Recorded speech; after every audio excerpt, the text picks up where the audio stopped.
Hey everyone, it's Colleen, the Preparedness Pro, and I've got another great episode in store for you today. In fact, we are going to take a peek into a world that we don't usually get to find out about because of their beliefs. We get to take a peek into the Amish world, and the reason why we get to do that today is I've got Haley Straw with us.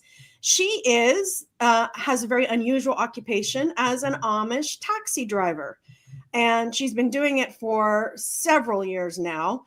And she has got quite the knowledge and insight that she can help us out with, so that we can find out a little bit more about one of America's most self-reliant communities. Haley, thank you so much for joining us today. I'm glad to be here.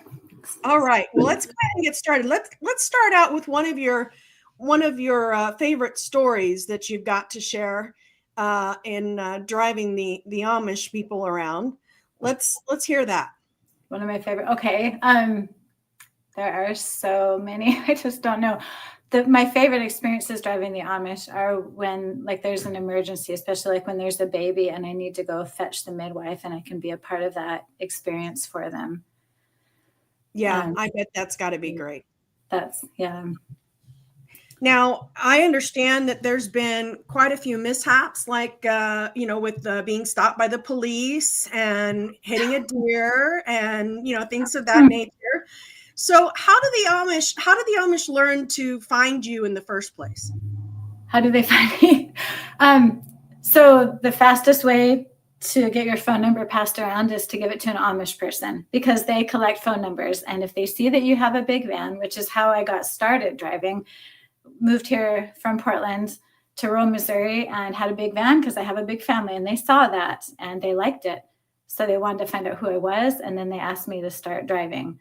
So they have these phone numbers, and some communities have phone shacks and some don't. So a phone shack is just a little 3 foot by 3 foot building, like down your driveway. Or it's like one community has just like four sporadically in their community away from everybody's property. So they will go and use a landline and call you with their little cards full of phone numbers. That's nice. That's great. So what traditional skills are they most focused on preserving as a culture? Well, my favorite one is food. Because they feed me as a driver. They're masters at preserving and raising food and hunting for food and preparing food. What are some of the skill sets that they're focused on passing down to their children and their children's children besides food preservation? Some of the other skill sets besides food preservation, like growing food, is that what you mean? Sure, growing food or other skills, other trades? Well, they're master gardeners. They are really good at just a hard work. They're good at hunting. Like when I say hard work, they can do hard things. They can do what it takes to get things done and to take care of whatever needs taken care of. They're really good at raising animals. They're good at furniture building. They are master craftsmen. They've been building my house out at the farm in the community. I don't know. Do you ever use them for some of their trade work? Oh, my stars. My husband just yesterday was like, do you know a good plumber? Because we've got the house in town and then one we're building out at the farm in the community. And I'm like, yeah, the Amish, they can do plumbing. Would not trust them with electricity, but they can do plumbing. Yes. So how do they typically train their youth to pick up these skills? They are the most hands-on parents I've ever seen. They don't have all these distractions like we do, and they have a community. And so from the time they can walk, they're right alongside their mom and their dad, just like a little duck, just following them around, learning to do those things that they do and participating in all of those activities. It's just a natural part of their life. So what's their approach typically to financial management and avoiding debt? Oh my gosh. So they get an 8th grade education, and then 14 and 15-year-old boys, and I have a 15-year-old boy right now, they work and they make, at least around here, $20, $25 an hour doing construction or working at the sawmill or working in the furniture shop. So they earn decent money when they're young, and they typically don't go into debt. They have very little expenses. And they just learn from their parents how to manage money. And a lot of them have so much money, they don't know what to do with it, which is kind of a surprising thing that I learned as I got to know the Amish. Interesting. So you said you like about their food preservation because they feed you wonderfully. Yes. Do they Yeah. do bulk buying and food storage? So almost every community that I've ever been to all across the country has a dry foods, like a bulk dry food store. And they get their items from this Mennonite distribution center, at least in our area in southern Missouri, where they get it at a discount, the stores pull. And so you can buy in bulk that way. And food storage, yeah, they have like canning season and chicken butchering season, and they have a working bee, like the women will get together and say Susie needs to butcher 100 chickens. So women in the community will come to Susie's, help her butcher the 100 chickens, help her can it. And then they'll do that, for everybody around the community. They have these little worker bee groups, and they work together to preserve their food that they raise. As a community instead of just individually. Yeah, that goes along with my point that preparedness just doesn't happen by yourself if you're doing it right. You've got to have a community behind you. Yeah. Okay, so what about weather forecasting methods? Obviously, that's going to be important for the trades that they use, but also as being master gardeners. What do they use typically for, determining how the weather's going to go? Oh, my stars. Well, I guess the joke is that they are with me when I'm like, I'm going to check the weather on my app. They're like, well, I'm going to go outside and check it. So they just, they look at the clouds, they go outside. They're so funny in their phone shacks. Sometimes I'll be driving through the community and somebody like Elmer will be hanging out in his phone shack, and he might be calling the weather phone number. Like there's a 1-800 number that the Amish can call and get the weather updates. So, interesting. Other than that, I don't know. That's interesting. So did they have to adapt much during COVID? So I had that conversation with a guy that I drove to a funeral last week. He's in a very, very, very low order community, and they're very isolated.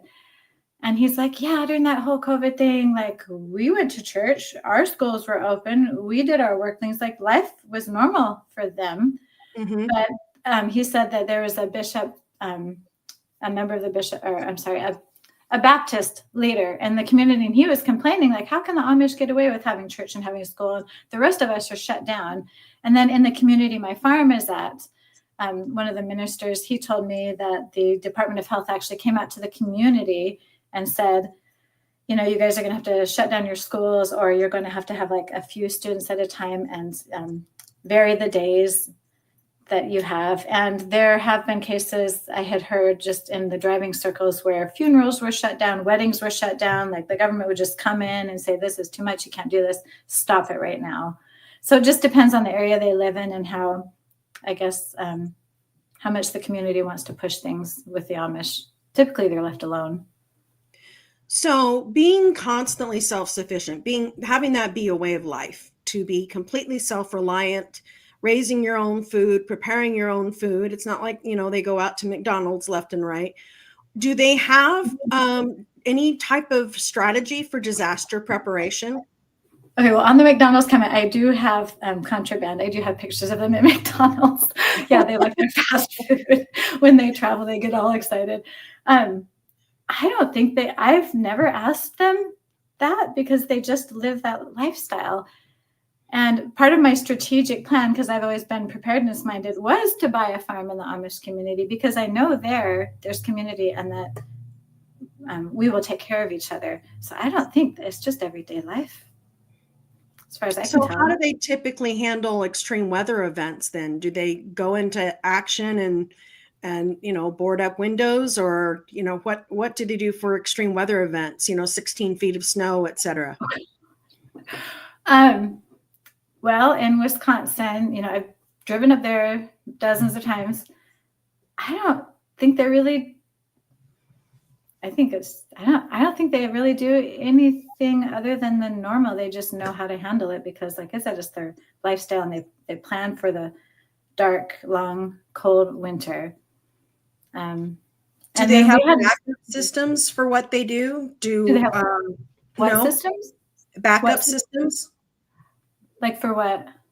Like for their vital operations, like for someone who's a blacksmith or someone who um, does construction. Do they believe in having backups for their backups, like preparedness minded people do?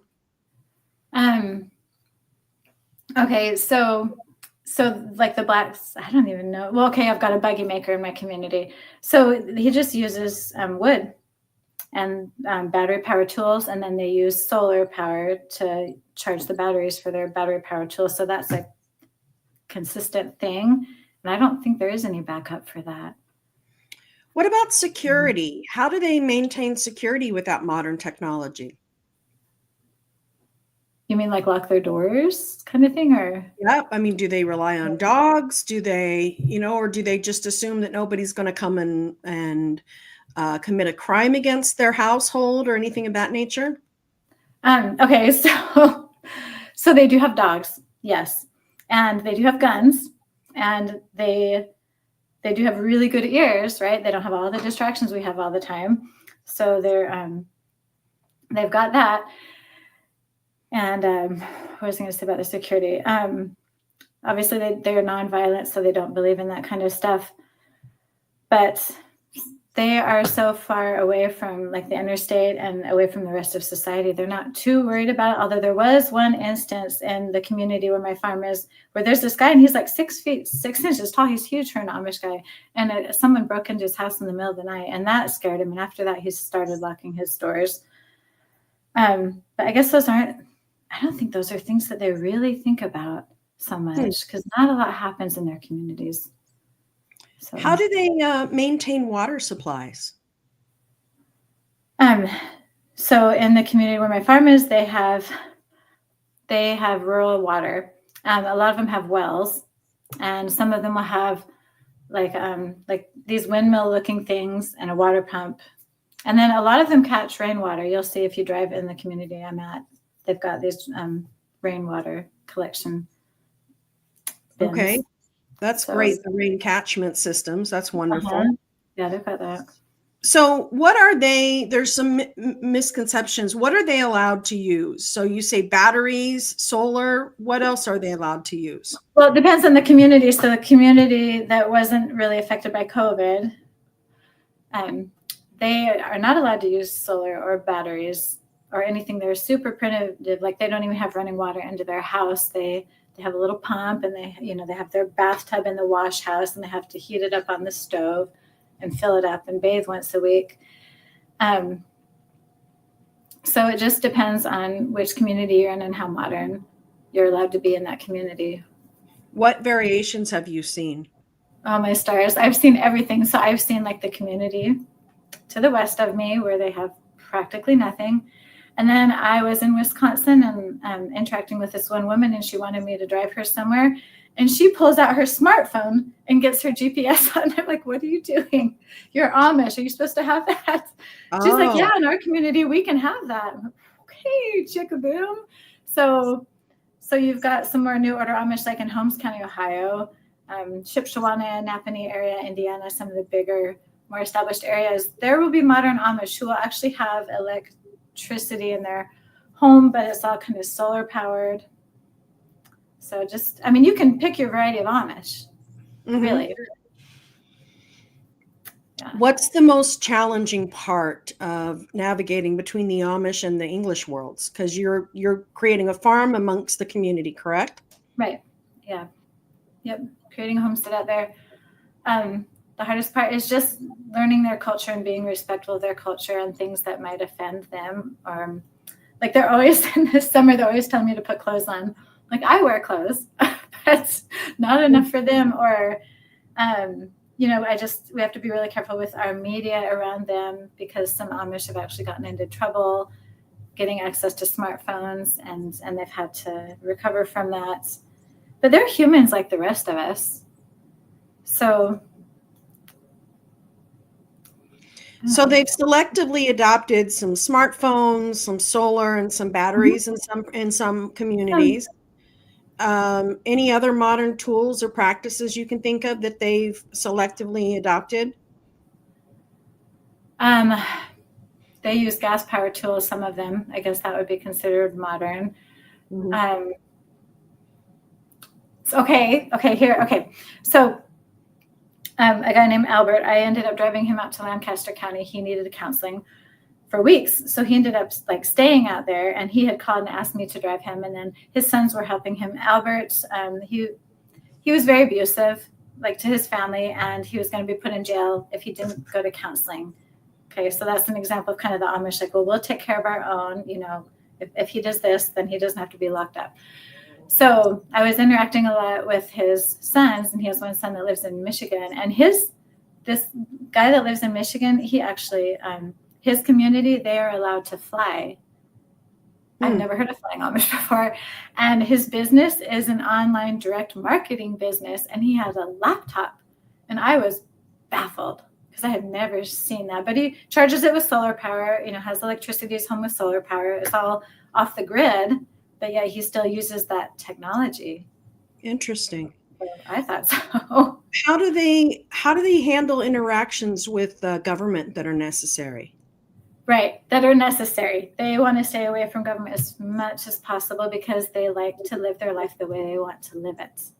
So, and they're like in the community that I'm in, they've got a very good relationship with the government. Unfortunately, there are some Amish that have gotten in trouble with the law. So they've had to interact with law enforcement there. There was a guy that got out recently,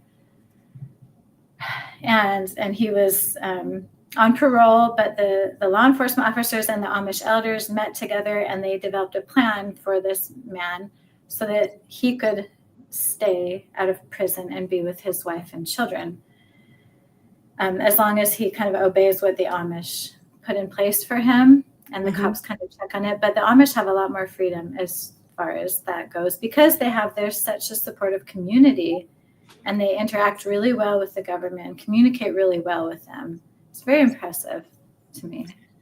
How do they maintain their values then while interfacing with modern healthcare? Okay, so they have, so I mean, you and I think we talked years ago, I had Child Protective Services come after me. I was homeschooling and I home birth, and, you know, I treat my family with herbs and natural medicine. I don't vaccinate. I'm very much aligned with the Amish way of thinking, of doing things ourselves, the more holistic way. And so I was attacked by that from the government. And they have been attacked by the government too. They have had CPS come to them. But again, they have community. And so they've been able to, if like a child needs fostered, if the Child Protective Services says that, they will go to an Amish family and they'll just, I don't know, there's just something that they have there that works really well. But the medical system, so because they have their own schools and they have their own communities and they pretty much are isolated, they're not in the world as much as the rest of us are, kind of exposing ourselves to, you know, attack, I guess. And they have midwives. They primarily do home births. They have their own chiropractors, like people that'll give adjustments, and they can't call them chiropractors, but that are trained in massage. They have their own herbalists. They have their own network of healers. Like there's a guy in my community, and I know who to go to if my son breaks his arm again, because they know how to set bones. They know how to give stitches. They have their own dentists. The tooth puller one, anyway, they've got typically in communities, they have someone that will know how to set a bone, know how to give stitches, and know how to pull teeth. So they're careful about what they call these professionals then. Right, they can. Right. Yeah. And most people don't know where they're at or wouldn't be able to find them. Like, cause I drive, I do, but if you drove into an Amish community, you would see the little country store, right? The little dry goods store, but that's all you would see. Mm-hmm. Because they have to be careful. But the government knows that they do this, but they just they just let them be. They're not hurting anybody. So. Well, before I talk about some personal insights, there's always the question about how Amish youth decide whether to stay with or leave the community. Do you know much about that you could share with us? How do they decide? Yeah. So you're talking about Rumspringa? Yeah. Maybe? Rumspringa. Okay. So each community can decide whether they're going to have the Rumspringa period or not. So the communities that I mostly drive for are very low order, very conservative, and they don't. There's a community close to me that does, And so they can have that running around time and they can see the other world, and then they can decide if they want to come back or not.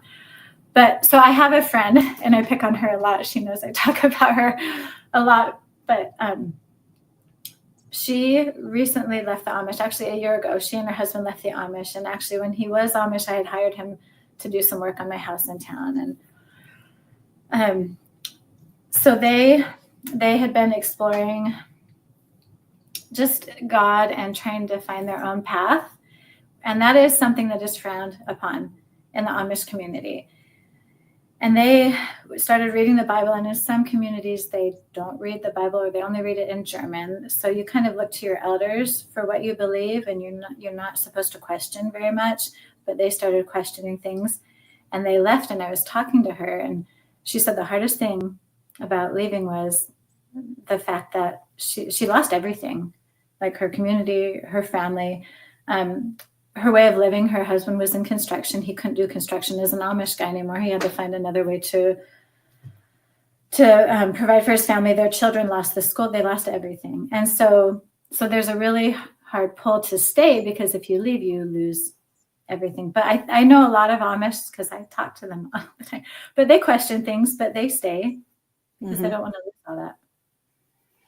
How do they, how do the elders, what role do the elders play in those community decisions? To what extent?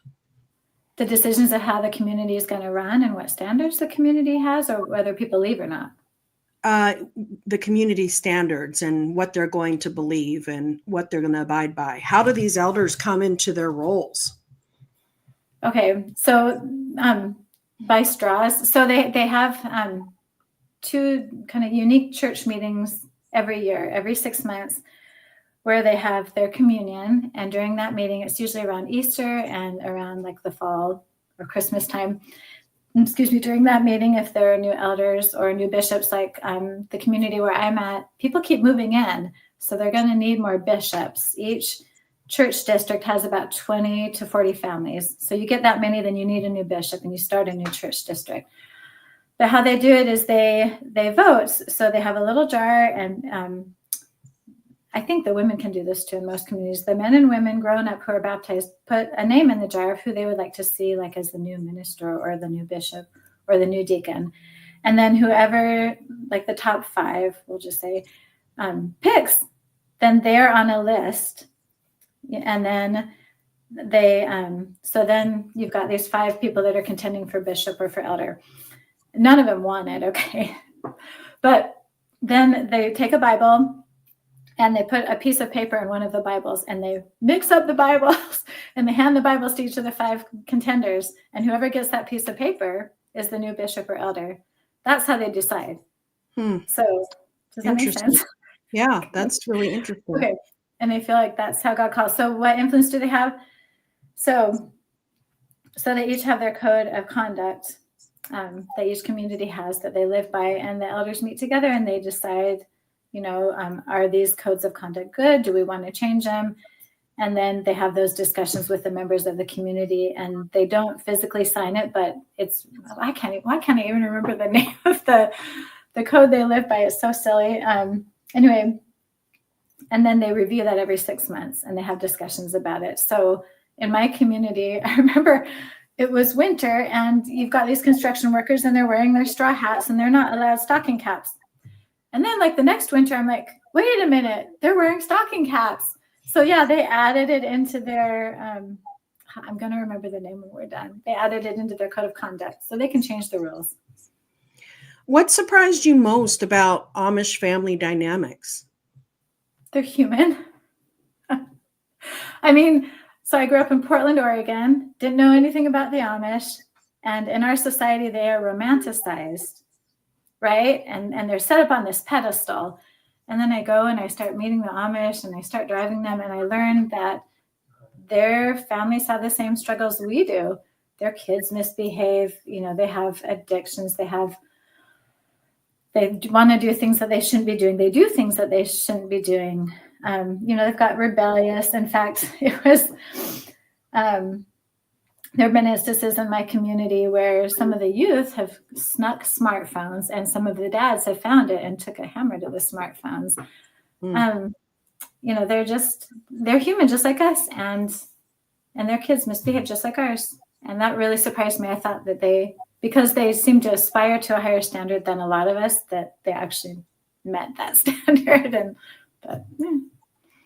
How do the communities interact with each other? Do they stay to themselves mostly, or do they find strength in interacting amongst the other communities? Oh my God. Okay, that's a great question. So they are very social beings. I have driven to what I call frolics several times. So say Danny's barn burns down in, I don't know, Lamoni, Iowa. Okay, another community about half an hour away. Say his barn burns down. Well, they will reach out to other communities like where I'm at, and they will say, we need some men. We've got to, rebuild our barn. So then they'll call a driver. I'll drive them up there. People from my community up there, and people from all over, communities all over will help, and they'll just get this done in a day. And the women will come, and they'll make food, and they'll visit, and the children will play. And other communities are very important to them. That's wonderful. So what's been your most memorable experience driving for them? Okay. I've had a few memorable ones, but I guess I'll share a serious one because it just illustrates their faith in God and how they view spiritual things. So I was friends with an Amish man and his family. This man's name was David. And at first he was like he had a hard time figuring out what he wanted to do with life. Like he would make the coffins in the community, he would do construction. He struggled to figure that out. And he decided he wanted to be a counselor and to counsel Amish just who needed counseling, because they also like to have their own counselors because they can really understand where they're coming from. Mm-hmm.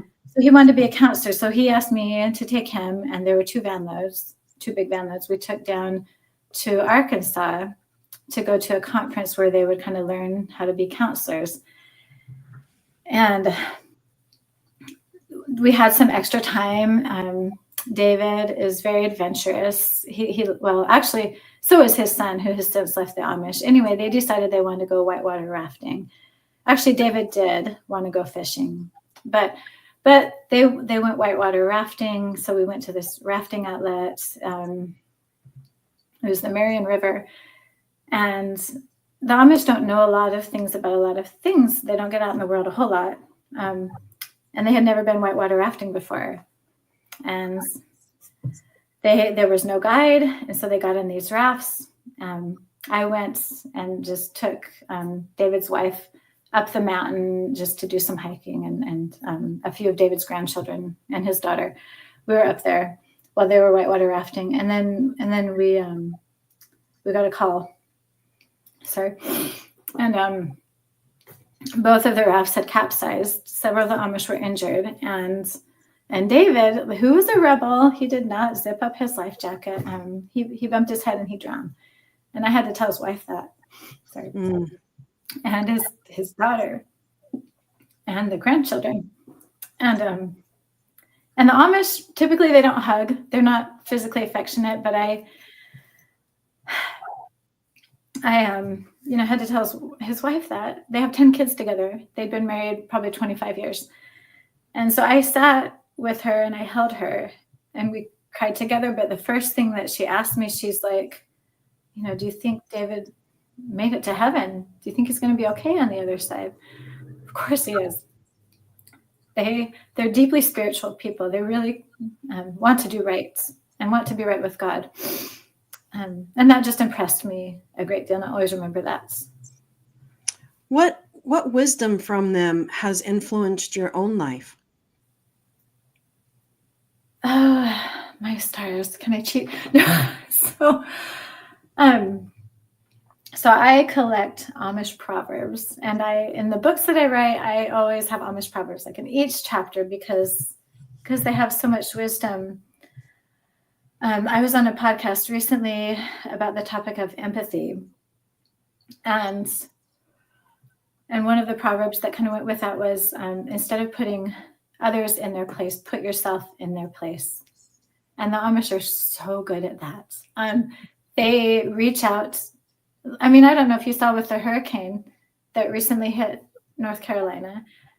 Loads of Amish went out there, lived in tents, and were building cabins. The acronym was CARE. It was like cabins. Anyway, I don't remember what it was, but they reach out to other communities too, not just each other. They have several ministries where they do that. It warms my heart. What do you think that preppers could learn most from the Amish communities? Oh, my stars.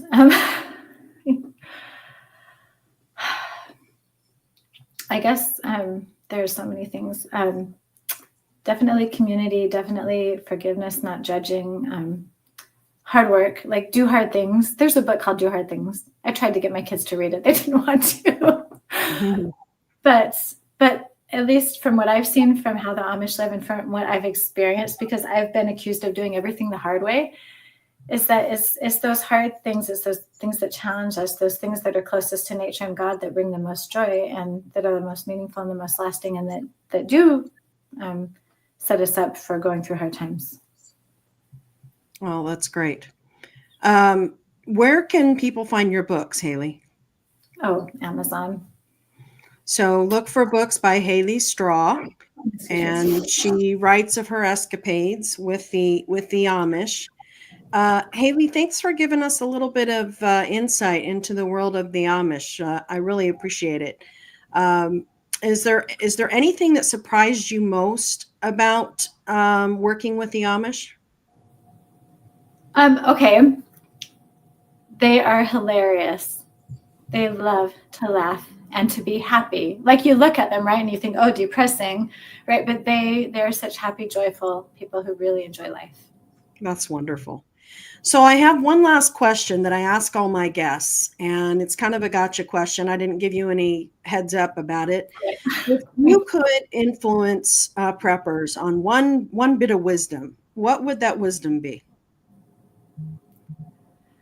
I would say community, because I think that's how the Amish survive, is that they have community and they communicate with each other. Yeah. That would be it. That would be mine. Yeah, wonderful. Well, Haley, thank you so much for your time today, and thanks for giving us some insight. You have a couple of books out right now, correct? Yep. Yeah, that's well. Wonderful. The Christmas one will be launched next week, but yeah, I'm formatting it today. Yeah. Oh, wonderful, wonderful. Yeah. I know all about that formatting of the book. I know you do. Oh, yeah. All right. Well, thank you so much for your time, Haley, and we look forward to speaking with you further. I hope all goes well with your book sales, and thank you for your wisdom. Okay, I appreciate it. Thanks.